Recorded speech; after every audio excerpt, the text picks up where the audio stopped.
Olá pessoal, tudo bem com vocês? Aqui é o professor Bruno Oliveira. Estamos de volta ao nosso curso de Direito Constitucional, artigo por artigo. Hoje nós vamos começar a invadir o artigo 5º da nossa Constituição, vendo os incisos 1º e até o inciso número 5º, tá bom? E vamos resolver algumas questõezinhas, tá certo, pessoal?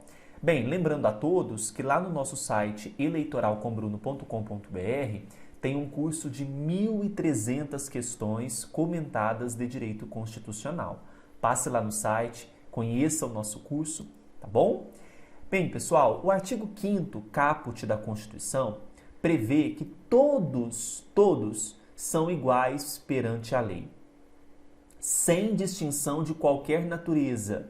Então, nós temos aqui uma igualdade prevista na Constituição, uma igualdade formal, porque está em um documento. No entanto, a gente percebe na prática não uma igualdade material. É importante que nós diferenciemos igualdade formal e igualdade material. Igualdade formal é essa que está aqui prevista na lei, onde todos são iguais perante a lei, garantindo aos brasileiros e aos estrangeiros, e tem questão que vai falar que essas garantias, esses direitos, é só aos brasileiros. Não, também se estende aos estrangeiros residentes no país a inviolabilidade do direito à vida, à liberdade, à igualdade, à segurança e à propriedade.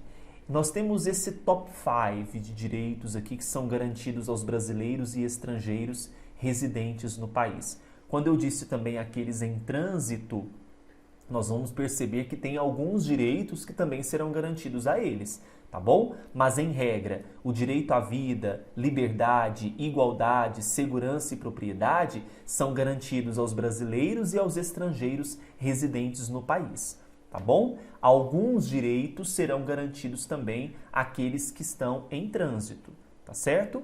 Bom, importante considerarmos aqui a igualdade como base fundamental do princípio republicano. Então, quando o artigo 5º é inaugurado com essa afirmação de igualdade, a gente percebe que é base do princípio republicano, é base fundamental do princípio republicano tratar dessa igualdade entre os brasileiros, né, sem distinção de qualquer natureza. Então, nós temos a igualdade na lei e a igualdade perante a lei. Importante diferenciar também. A igualdade na lei é essa contida no documento, e a igualdade perante a lei, como que se dá isso de forma externa, né? O princípio da igualdade, ele determina que seja dado um tratamento igual aos que encontram em situação equivalente e que sejam tratados de maneira desigual os desiguais, na maneira da sua, na estrita desigualdade. Como assim, pessoal?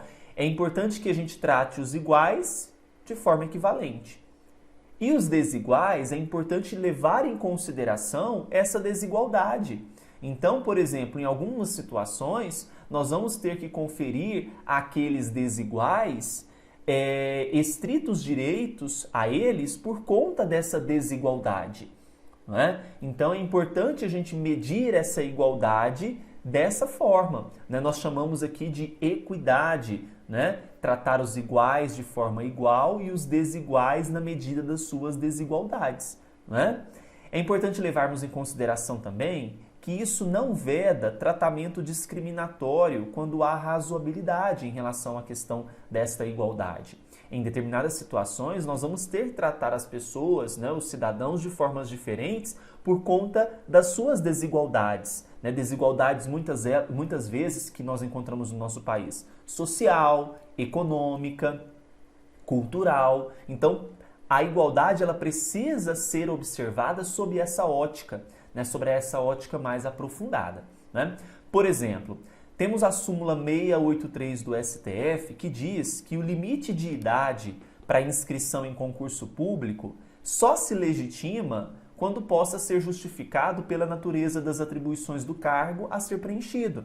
Então perceba que nós estamos aqui, veja, o limite de idade para inscrição em concurso público é garantido quando nós temos aqui que observar a natureza de atribuições do cargo a ser preenchido, né? Então, o estabelecimento de limite de idade para inscrição em concurso apenas é legítimo quando justificado pela natureza das atribuições do cargo a ser preenchido.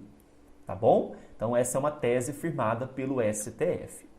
Agora vamos aqui a alguns incisos, alguns direitos. Primeiros, homens e mulheres são iguais em direitos e obrigações nos termos dessa Constituição. Temos aqui uma igualdade. Só que nós vamos perceber que na Constituição mesmo, as mulheres vão, em determinadas situações, terão direitos diferentes dos homens, mas por conta dessas desigualdades. Por exemplo, a mulher não precisa se inscrever, não fazer a inscrição militar, né? Então nós temos essa situação do serviço militar para as mulheres que é isenta, enquanto que para os homens é obrigatório.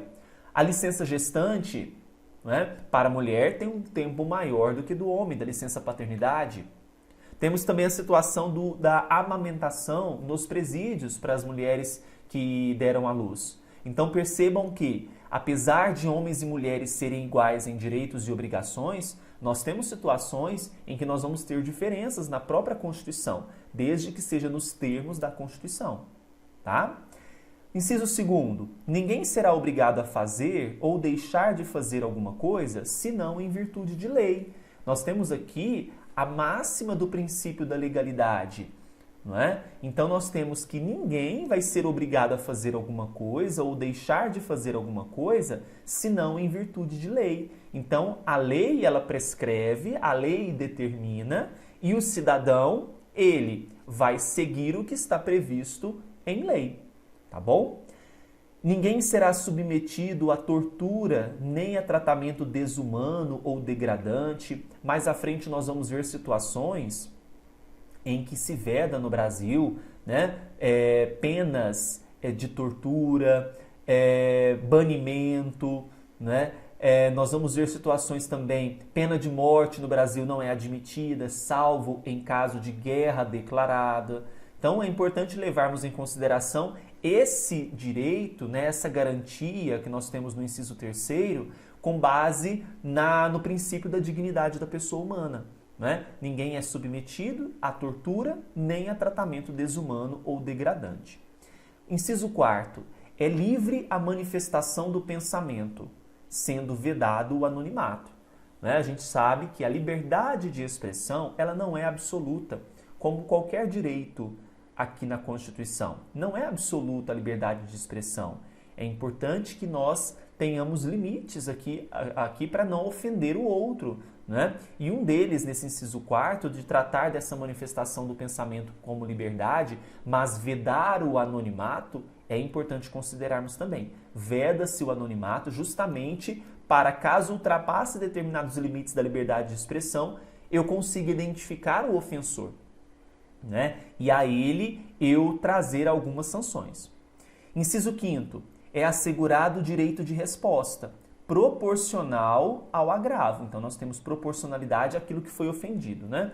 Além da indenização por dano material, din-din, moral e também a imagem, tá bem? Ou a imagem. Então, direito de resposta sempre será proporcional ao agravo. Algumas questões sobre esses assuntos. A primeira questão diz o seguinte: ninguém será submetido à tortura nem a tratamento desumano ou degradante, salvo em casos que envolvam segurança nacional, em benefício do bem da coletividade.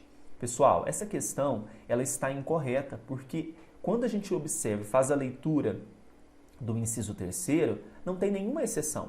Ninguém será submetido à tortura nem a tratamento desumano ou degradante. Tá bom? Próxima questão, aos brasileiros, mas não aos estrangeiros residentes no Brasil, é garantida a inviolabilidade do direito à vida, liberdade, igualdade, segurança e propriedade. Falso, porque nós já sabemos que tanto aos brasileiros quanto aos estrangeiros residentes no Brasil será garantida esse quinteto de direitos, né? Próxima questão, apesar da manifestação do pensamento ser livre, existe previsão constitucional de vedação ao anonimato. Muito bem. Isso permite que não ocorram abusos no exercício da liberdade de pensamento e manifestação. É isso que eu acabei de falar para vocês, correto? Próxima. Embora a Constituição Federal de 88 preveja expressamente não distinção entre brasileiros, o próprio Constituinte estabeleceu no texto constitucional hipóteses de tratamento distintos entre homens e mulheres. Maravilha, eu afirmei para vocês. Em relação ao serviço militar para a mulher não existe, né? A amamentação nos presídios para aquelas presidiárias que deram à luz, né? Então existem situações na Constituição que vão dar tratamento distinto entre homens e mulheres. Próxima questão e última, a crítica jornalística, por estar abrangida na liberdade de imprensa, pode ser direcionada às pessoas que ostentam a condição de figura pública, sendo permitida, inclusive, dependendo do caso, a utilização do anonimato. Incorreto. Lembra, a manifestação do pensamento ela é permitida, no entanto, veda-se o anonimato. Tá certo? Vimos hoje, então, alguns incisos do artigo 5º. Na próxima semana nós vamos avançar. Bons estudos e até o próximo vídeo.